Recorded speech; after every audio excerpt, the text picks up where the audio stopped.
अल्लाह के पास है। समझिए, कोई अल्लाह के सिवा किसी को इज्जत नहीं दे सकता, सिर्फ इज्जतें सिर्फ देता है अल्लाह देता है। समझ आइए कि नहीं। तो दूसरी बात, ये जो मुनाफिक हैं ये काफिरों के यहाँ जाके अपनी इज्जतें बनवाते हैं कि हमें काफिरों से इज्जत मिलेगी, काफिरों से वकार मिलेगा। अल्लाह ने फरमाया बिल्कुल तुम इज्जत नहीं, ये गलत, ये तुम्हारा ख्याल ही गलत है। तुम्हें कभी भी काफिर के पास जाके इज्जत नहीं मिल सकती। समझिए, इज्जत कहते किसे हैं, आज ये भी समझ लो मुझसे। किसी की मोहब्बत और किसी की अजमत के ऊपर महज उसके इशारे पे, समझो इज्जत किसे कहते हैं, किसी की मोहब्बत और अजमत पे महज उसके एक इशारे पे अपनी जान माल इज्जत आबरू सब कुछ उसके ऊपर फिदा कर देना, इसको कहते हैं इज्जत। क्या कहते हैं इसको, इज्जत। देखें, किसी की मोहब्बत और किसी की अजमत, ये दो लफ्ज़ मैंने इस्तेमाल किया। मैंने ये नहीं कहा कि किसी के पैसे के ऊपर और किसी की शोहरत के ऊपर। समझ लो, किसी के पैसे और किसी की शोहरत के ऊपर अपने जान माल इज्जत आबरू को फिदा कर देना, ये इज्जत नहीं है, ये नुमाइश है।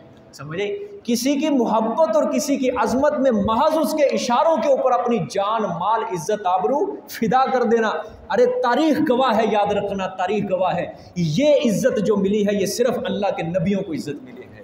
समझ आई, अल्लाह के नबियों को इज्जत मिली है और इनके वारसों को इज्जत मिली है। तारीख गवाह है, हदीस पढ़ के देख लें, तारीख और सीयर की किताबें पढ़ के देख लें। आप सल्लल्लाहु अलैहि वसल्लम के ऊपर सहाबा कराम ने तलवार अगर उठाई है, सबसे पहले ग़ज़वा बदर की जंग हुई है, इस्लाम की पहली जंग। ये तलवार गैरों के ख़िलाफ़ नहीं उठी, ये तलवार अपनों के ख़िलाफ़ उठी थी। आप सल्लल्लाहु अलैहि वसल्लम की खुशनुदी के लिए, अल्लाह की खुशनुदी के लिए ये तलवार अपने बाप के ख़िलाफ़ भी उठी थी, ये तलवार अपने भतीजे के ख़िलाफ़ उठी, ये तलवार अपने भांजे के ख़िलाफ़ भी उठी थी, ये तलवार अपने चचा के ख़िलाफ़, अपने दादा के ख़िलाफ़, अपने मामू के ख़िलाफ़ भी उठी थी। ये तलवार ग़ज़वा बदर के अंदर किसके लिए, आप सल्लल्लाहु अलैहि वसल्लम की खुशनुदी के लिए। और ये जितने भी सहाबा कराम अपने रिश्तेदारों के ख़िलाफ़ तलवार तान के खड़े हुए थे, ये कोई पैसे की खातिर खड़े हुए थे, रसूलुल्लाह सल्लल्लाहु अलैहि वसल्लम से हमें पैसे मिलेंगे, हमें दौलत मिलेगी, हमें शोहरत मिलेगी, ना, ये सिर्फ अल्लाह और उसके रसूल की खुशनुदी के लिए खड़े हुए थे। दुनिया ऐसी इज्जत की मिसाल कभी पेश नहीं कर सकती। समझ आई, कभी पे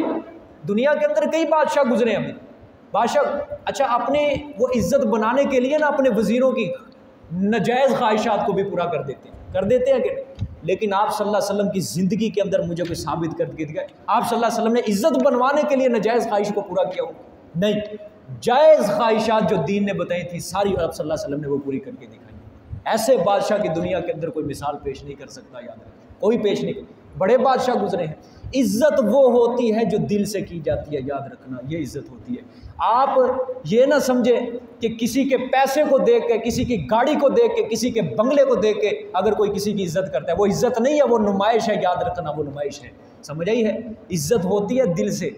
पैसे की वजह से इज्जत नहीं करवाई जाती, बंगले की वजह से, कोठी कारक वजह से इज्जत नहीं करवाई जाती। मज़ा तब आता है लोग आपकी इज्जत दिल से करें, उनके दिल के अंदर एहतराम हो कि वाक़ईतन यार ये इज़्ज़त के लायक है। और ये इज़्ज़त बनती है इखलाक के ज़रिए और अपने अमाल अच्छे करने के ज़रिए, कुरान और हदीस के ऊपर अमल पैरा होने के ज़रिए। ये इज़्ज़त जो दिल से होती है वही तभी मिलती है। समझ आइए कि नहीं? वगरना आज बैठे हुए हैं लोग, ये आप सल्लल्लाहु अलैहि वसल्लम के बारे में आता है, जब आप सल्लल्लाहु अलैहि वसल्लम थूकते थे या सींकते थे या वज़ू करते थे, वज़ू का पानी भी सहाबा ज़मीन के ऊपर नहीं गिरने देते थे, वो भी अपने हाथों में लेके अपने जिस्म के ऊपर मल लिया करते थे। एक बाल आप सल्लल्लाहु अलैहि वसल्लम का अगर टूट जाता था, सहाबा इकराम उस बाल के पीछे भी झगड़े करने लग जाते, ये बाल मैं रखूँगा, ये बाल मैं रखूँगा। ये इज़्ज़त होती है, ये इज़्ज़त होती है।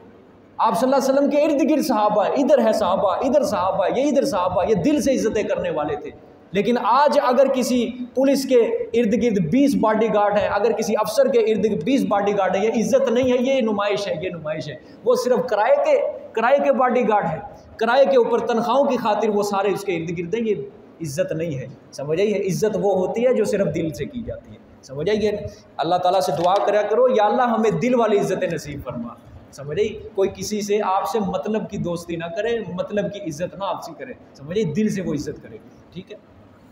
और दूसरी बात यह है, यहाँ पे एक और बात समझे, अल्लाह ने फरमाया ना कि काफिरों से इज़्ज़त नहीं मिलेगी, तुम्हें इज़्ज़त मुझसे मिलेगी मेरे अहकामात पे। अल्लामा इब्न खल्दून रहमतुल्लाह अलैह बहुत बड़े मुअर्रिख गुज़रे हैं, इन्होंने किताब लिखी है इब्न खल्दून, आज भी वो किताब मिल जाती है बाज़ारों के अंदर। उन्होंने मुकदमा लिखा शुरू के अंदर। अब इन्होंने ऐसी बात लिखी है, खुदा की कसम दिल को लगती है, समझना वो बात, कि मग़लूब गौर से समझिए बात, मगलूब वज़ा कता माशरत लिबास के अंदर गालिब का इत्तिबा करता है। समझ आई कि नहीं समझ आई? मगलूब वज़ा कता लिबास माशरत के अंदर गालिब का इत्तिबा करता है। मगलूब कौम वज़ा कता लिबास माशरत के अंदर गालिब कौम का इत्तिबा करती है। अब समझे हो कि नहीं? हम मगलूब हैं आज मुसलमान, हम गालिब कौमों का इत्तिबा कर रहे हैं। समझे हो कि नहीं? आज गालिब कौमों का। और ये दर पर्दा अपनी कमतरी और उनकी बर्तरी का एतराफ़ और इकरार किया जाता है कि हम हैं कमतर गिरे हुए और वो हैं आला और आला। समझ आई? हम उनकी आज बर्तरी का ऐलान कर रहे हैं, अपने उनके वज़ा कता अपना के और अपनी कमतरी का एहसास उनको दिला रहे हैं। हम कमतर हैं आपसे। ये मुसलमान ने आज अपनी पहचान बना ली है। याद रखें, कितने नादान लोग हैं, कितने नादान लोग हैं जो समझते हैं मगरबी तहजीब अपनाने के अंदर हमारी इज्जत रखी है, मगरबी लिबास अपनाने के अंदर हमारी इज्जत रखी है, मगरबी वज़ा कता अपनाने के अंदर हमारी इज्जत रखी है। खुदा की कसम, मुसलमान के लिए मगरबी तहजीब अपनाने की इज्जत नहीं है। मुसलमान के लिए इज्जत रखी है तो सिर्फ इत्तिबाई शरीयत के अंदर इज्जत रखी है। रसूलुल्लाह सल्लल्लाहु अलैहि वसल्लम की सुन्नत अपनाने के अंदर मुसलमान के लिए इज्जत रखी है। याद रखना, मगरबी तहजीब को जितना मर्जी अपना लो, वो पैंट तंग करते हैं, मुसलमान इधर से पैंट तंग कर देते हैं, वो पैंट घुटनों तक फाड़ते हैं, मुसलमान इधर से फाड़ना शुरू कर, वो अपने गले के अंदर पटा डालते हैं, मुसलमान डाल लेते हैं पटा, वो अपना लिबास तंग करते हैं, वो अपने इर्द गिर्द से बाल कटवाते हैं, मुसलमान कटवाने लग जाते हैं, वो क्लीन शेव करवाते हैं, मुसलमान करवाते हैं, वो फ्रंच बनवाते हैं, मुसलमान इधर से शुरू हो जाते हैं, वो कच्छा डालते हैं, मुसलमान इधर से शुरू हो जाते हैं। ये मुसलमान ने अपनी पहचान बनाई है, मगलूब हो चुके हैं हम, मगलूब। अल्लामा इब्न खल्दून ने यह बड़ा ज़बरदस्त फिक्रा कहा है कि मगलूब कौम जो होती है वज़ा कता लिबास और माशरत के अंदर गालिब का इत्तिबा करती है और वो दर पर्दा ये ऐलान करती है कि हम कमतर हैं और तुम बरतर हो हमसे, तुम आला हो हमसे। खुदा के लिए अगर इज़्ज़त हासिल करनी है, इज़्ज़त हासिल करनी है, मुहम्मदुर रसूलुल्लाह सल्लल्लाहु अलैहि वसल्लम की सुन्नतों को अपना लो, यही हमारे लिए इज़्ज़त का मकाम है। अल्लाह के नज़दीक भी वही इज़्ज़त बनेगी जो शरीयत का इत्तिबा करेगा, वगरना बगैर शरीयत के इनकार के अंदर, शरीयत के ख़िलाफ़ चलने के अंदर कोई इज़्ज़त नहीं रखी। समझिए, अब अपने 6 फुट की कायनात के ऊपर सुन्नत नहीं अपना सकते। कौन अपने 6 फुट की कायनात के ऊपर सारी इज़्ज़तें आप सल्लल्लाहु अलैहि वसल्लम की सारी सुन्नतें अपनाएं? हमारे बाल यार सुन्नत के मुताबिक नहीं है, हमारा लिबास सुन्नत के मुताबिक नहीं है, हमारा चेहरा सुन्नत के मुताबिक नहीं है। आप सल्लल्लाहु अलैहि वसल्लम ने फरमाया दाढ़ी बढ़ाओ मूछें कटवाओ, उल्ट चल रहे हैं हम, मूछें बढ़ा रहे हैं दाढ़ी कटवा रहे हैं। क्या ख्याल है? बाल आप सल्लल्लाहु अलैहि वसल्लम की सुन्नत है पूरे सर के ऊपर बराबर, या आप सल्लल्लाहु अलैहि वसल्लम ने ज़्यादा जुल्फ़ें रखी हैं पूरी ज़िंदगी? आप सल्लल्लाहु अलैहि वसल्लम ने जो पूरे सर के बाल कटवाए हज के मौका पर, या आप पूरी ज़िंदगी आप सल्लल्लाहु अलैहि वसल्लम ने बड़े बाल रखे? और ये 3 आप सल्लल्लाहु अलैहि वसल्लम की सुनते हैं। या आप सल्लल्लाहु अलैहि वसल्लम ने कानों की लो तक बाल रखे हैं, या गर्दन तक, या कंधों तक बाल रखे। जब आप सल्लल्लाहु अलैहि वसल्लम के बाल आ जाते थे कंधों तक, फिर आप सल्लल्लाहु अलैहि वसल्लम कानों की लो से कटवा लेते थे, फिर गर्दन तक रखें या कंधों तक रखें। ये सुन्नत है। ये इर्द गिर्द से बाल कटवाना, ये सारी अंग्रेज़ी तहजीब है। वो जितने भी फैशन उधर से बन के आते हैं हमारे मुसलमान अपना, ये देखते नहीं आप, ये नाइयों की दुकान पर किस तरह तस्वीरें लगी और मुसलमान जाते ही बनवाते हैं अपने फैशन। मुहम्मदुर रसूलुल्लाह सल्लल्लाहु अलैहि वसल्लम से अपना रिश्ता काट रहे हैं ये सारे। उनकी तो हर वक्त ये कोशिश है ईसाइयों की, यहूदियों की, बदबख्तों की, कि मुसलमान का रिश्ता अब सल्लल्लाहु अलैहि वसल्लम से कट जाए मुसलमान। लेकिन हमारे मुसलमान के वही बात नज़रियात ख़त्म हो चुके। इसे पता नहीं है कि मुझे किधर जाना चाहिए, मुझे किधर नहीं जाना चाहिए, मेरा रिश्ता किन के साथ है, मैंने किन के साथ रिश्ता जोड़ना है, उनकिन के साथ तोड़ना है।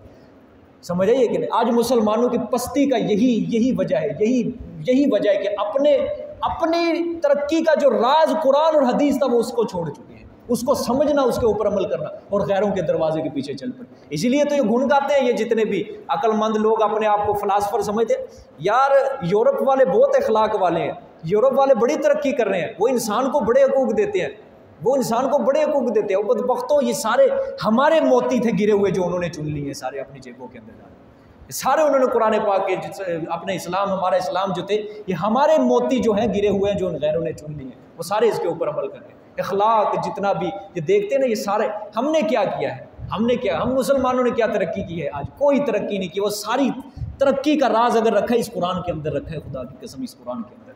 वो भी तो मुसलमान थे जिन्होंने जंगलों के शेरों से भी कानून खुदा मनवाया था। जंगलों के शेरों ने भी कहा था अगर तुम मोहम्मद के गुलाम हो, मोहम्मद के गुलामों के भी गुलाम हो। वो भी तो मुसलमान थे कि जिन्होंने जंगल के शेर भी, जंगल के जानवर भी उनकी इज्जत किया करते थे। लेकिन हज़रत उमर ने ज़मीन के ऊपर जलजला आया, छड़ी मारी थी कि नहीं? ज़मीन का जलजला क्या हुआ था? उसी वक्त रुक गया था। वो इंसाफ था। हज़रत उमर के पास ऐसी ताकत थी, कुव्वत थी इंसाफ की, कि ज़मीन को वो कह सकते थे क्या उमर तेरे ऊपर इंसाफ नहीं करता, इधर ही रुक जा ज़मीन ऊपर। आज का कोई मुसलमान कोई हुक्मरान मार के देखे छड़ी ज़मीन के ऊपर, ज़मीन और जलजला पैदा करेगी। तू कौन होता है? तेरे अंदर कोई ऐसी हिम्मत है, ऐसा कोई अमाल है तेरे अंदर, तू मेरे ऊपर छड़ी मार रहे कि मैं कम हो जाता हूँ? कोई नहीं कर सकता ये काम, कोई नहीं। ये जिल्लत, रुसवाई, पस्ती मुसलमानों की याद रखना ये इसी वजह से हुई है कि अपने नबी की सुन्नत को, अपने रसूल की सुन्नत को, अपने अहकाम शरीयत को इसने छोड़ दिया। समझ आइए कि नहीं? हाँ, ये नबी पाक सल्लल्लाहु अलैहि वसल्लम की सुन्नतें ज़िंदा करोगे या नहीं करोगे? बोलो। चलो आज के बाद हम सर से शुरू करते हैं। आज के बाद भाई सर के ऊपर या हर कोई बंदा बराबर बाल रखेगा या अपनी जुल्फें रखना शुरू करे, दो काम। इर्द गिर्द से कोई बाल ना कटवाएगा। करो ये काम शुरू। कौन सुन्नत ये ज़िंदा करता है? जो नबी पाक सल्लल्लाहु अलैहि वसल्लम से मोहब्बत रखेगा वो इंशाल्लाह हाथ खड़ा करके कहेगा कि मैं इस काम के लिए तैयार हूँ। जी भाई करो हाथ खड़े, शाबाश शाबाश शाबाश। थोड़े हाथ ना खड़े करना खुदा के लिए। मैंने कहा ना, मोहब्बत प्यार जिसको नबी पाक सल्लल्लाहु, अपने सर के ऊपर वो जब बराबर बाल रखेगा या जुल्फे रखना शुरू कर दे। सब इर्द गिर्द से ना कटवाए, छोटे रखने, इर्द गिर्द से नहीं, बराबर बाल रखने हैं बिल्कुल। कलमे सेट करवा लो, पीछे से सेट करवा लो, ये कोई मुमानित, लेकिन पूरे सर के ऊपर बराबर होने चाहिए। क्या फ़ायदा? किन को दिखाते हैं हम इर्द गिर्द से बाल कटवा के? कोई फ्लो कट करवा रहा है, कोई क्या करवा रहा है, कोई लोगों की इज्जत पाने के लिए। अल्लाह की नज़रों की इज्जत बढ़ानी है, अल्लाह की नज़रों के अंदर। समझ आइए कि नहीं? हाँ, देखें जी आगे। बशीरिल मुनाफिकीन अबी अन्ना लहुम अज़ाबन अलीमा, खुशखबरी दे दीजिए मुनाफिकीन को, बेशक वास्ते उनके अज़ाब होगा दर्दनाक। अल्लज़ीना यत्तखिज़ूनल काफ़िरीन औलिया मिन दुनिल मुमिनीन, वो लोग जो बनाते हैं काफिरों को दोस्त मोमिनीन के सिवा। अयब्तगून इंदहुमुल इज़्ज़ा, क्या वो तलाश करते हैं उन काफिरों की इज़्ज़त को? फ़इन्नल इज़्ज़त लिल्लाहि जमीअ, बस बेशक इज़्ज़त सिर्फ़ और सिर्फ अल्लाह ही के लिए सारी की सारी। वक़द नज़्ज़ल अलैकुम फ़िल किताबी, और तहकीक उतारा तुम पर किताब में। अब ये देखो एक और आयत आ गई है, और तहकीक उतारा तुम पर किताब में, अन इज़ा समिअतुम, ये कि जब तुम सुनो अल्लाह की आयात, युकफरु बिहा, कि उन आयात का इनकार किया जा रहा है, कि उन आयात का क्या किया जा रहा है? इनकार। वयुस्तहज़उ, और अल्लाह की आयात का मजाक उड़ाया जा रहा है। फला तक़ुदू, पस तुमने उस मजलिस के अंदर बिल्कुल नहीं बैठना, नहीं बैठना। माहुम, पस ना तुम बैठो साथ उनके, हत्ता यखूज़ू फ़ी हदीसिन गैरिही, यहाँ तक कि वो दाखिल हो जाएं किसी और बात में, गैरिही, उस मजाक वाली बात के अलावा।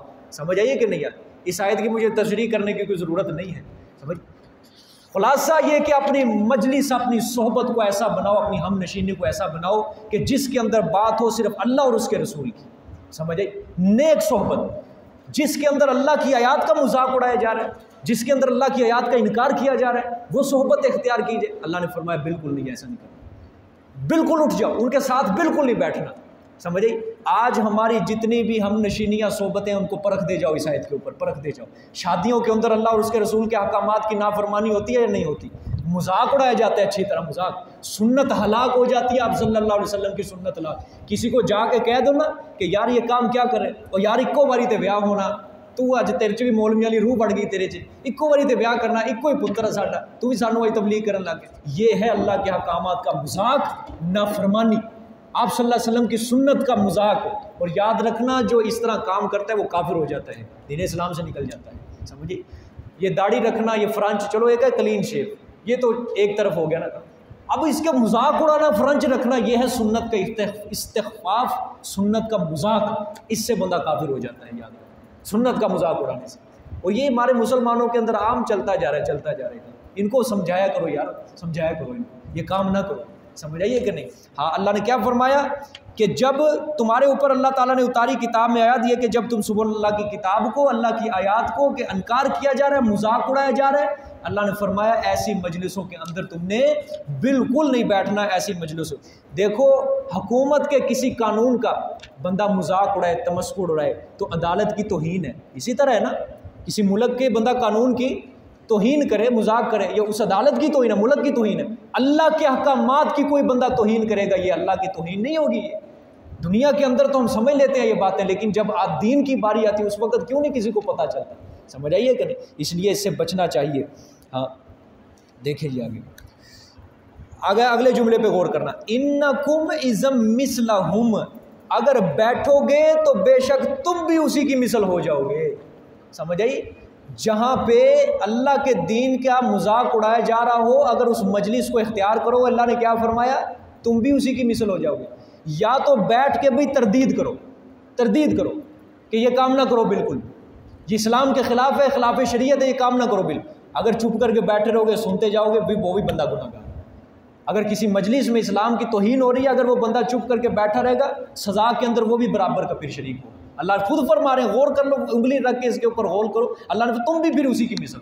कोई बंदा गाने की मजलिस में बैठा, अल्लाह ने फरमाया उन्हीं उसी की मजलिस, समझे। कोई बंदा किसी बिदत के अंदर शामिल हुआ, फिर वो भी उसी में से, समझे। बड़े मौलवी हमने देखे हैं ऐसे, कुलों के अंदर जाके शामिल हो जाते हैं, मिंबर पे बैठ के बयान करते हैं, कुल खानी बिदत है, तीजा सतवां दसवां बिदत है। जब मुक्तदी बुला के ले जाते हैं, बड़े आराम से चले जाते हैं, बड़े आराम से उस मजलिस के अंदर जाके दुआएं कर रहे होते हैं, पढ़ रहे होते हैं, सारा बयान कर रहे होते हैं, बड़े मौलवियों को हमने देखा यहाँ पे ठोकरें खाते हुए, समझ आइए कि नहीं। वो फिर उसी की मिसल में से हो जाएगा, ठीक है। इन्नकुम इज़म मिसलकुम, जहाँ पे शिरक हो रहा है, अगर वो बंदा, फिर वो भी सज़ा के अंदर, अगरचे वो शिरक ना करे लेकिन सज़ा के अंदर वो भी बराबर का शरीक होगा। क्यों मैं तरदीद नहीं कर रहा, दरबारों के ऊपर जा रहा है, अगर जाना है तो फिर वहाँ जाके तरदीद करे, समझाए लोगों को।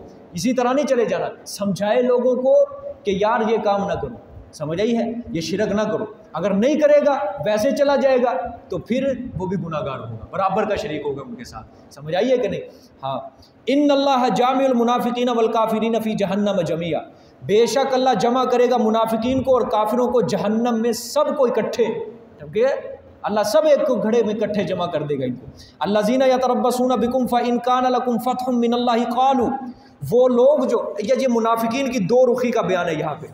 वो लोग जो इंतज़ार करते हैं साथ तुम्हारे, फ़इन कान लकुम, बस अगर हो वास्ते तुम्हारे फ़तह अल्लाह की तरफ से, क़ालू, तो मुनाफिक कहते हैं अलम नकुम माकुम, हम तुम्हारे साथ नहीं थे क्या, मुसलमानों को, ठीक है। व इन कान लिल काफिरीन नसीबुन, अगर हो वास्ते काफिरों के कोई हिस्सा, यानी गलबा, काफिरों, अगर काफिर को कोई गलबा हो जाता जंग में, कालू, तो ये काफिरों को कहते अलम नस्तहविज़ अलैकुम, क्या हम तुम्हारे ऊपर गालिब नहीं आ रहे थे, समझिए, क्या हम तुम्हारे ऊपर गालिब नहीं हो रहे थे, ठीक है। वनमनाकुम मिनल मोमिनीन, और हमने रोका तुमसे मोमिनीन को। अल्लाह ने मुनाफिकीन की डबल पॉलिसी बयान की है, दो रुखी चाल।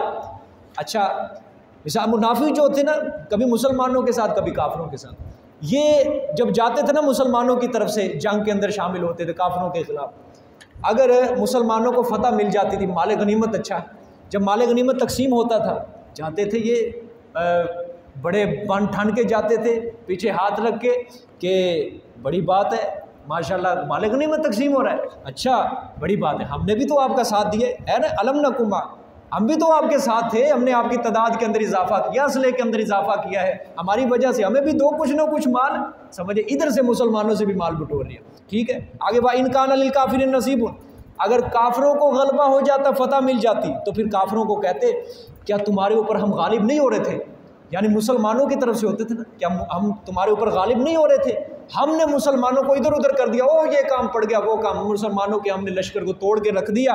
वनमनाकुम मिनल मोमिनीन, हमने मोमिनीन को तुझसे दूर कर दिया, ईमान वालों को हमें भी कुछ ना कुछ दो। काफिरों से भी माल बटोर लेते और मोमिनीन से भी माल बटोर लेते, ठीक है।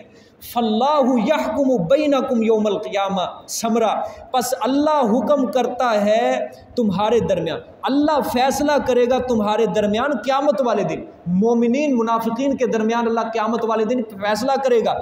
वलन यजअल अल्लाहु लिल काफिरीन अलल मुमिनीन सबीला, और हरगिज़ नहीं बनाएगा अल्लाह वास्ते काफिरों के मोमिनीन पर कोई रास्ता। अब ये आयत जो है ना, ये आखिरत से मुतल्लिक भी बनती है कि अल्लाह काफिरों के लिए कोई रास्ता नहीं बनाएगा, यानी क़यामत वाले दिन अहले हक़ और हक़ की जीत होगी, काफिरों को कोई गलबा वहाँ हासिल नहीं होगा। या दूसरा मतलब मुफस्सिरीन बयान फरमाते हैं कि मोमिनो अल्लाह के दीन के साथ जुड़े रहो, अल्लाह दुनिया के अंदर तुम्हें गालिब करेगा और काफिरों को मगलूब कर देगा, समझिए। जज़ाकल्लाह। कल को इंशाअल्लाह ये सिपारा ख़त्म होगा और दावत भी होगी, खाना कोई ना खा के घर से, इंशाअल्लाह भरपूर दावत होगी।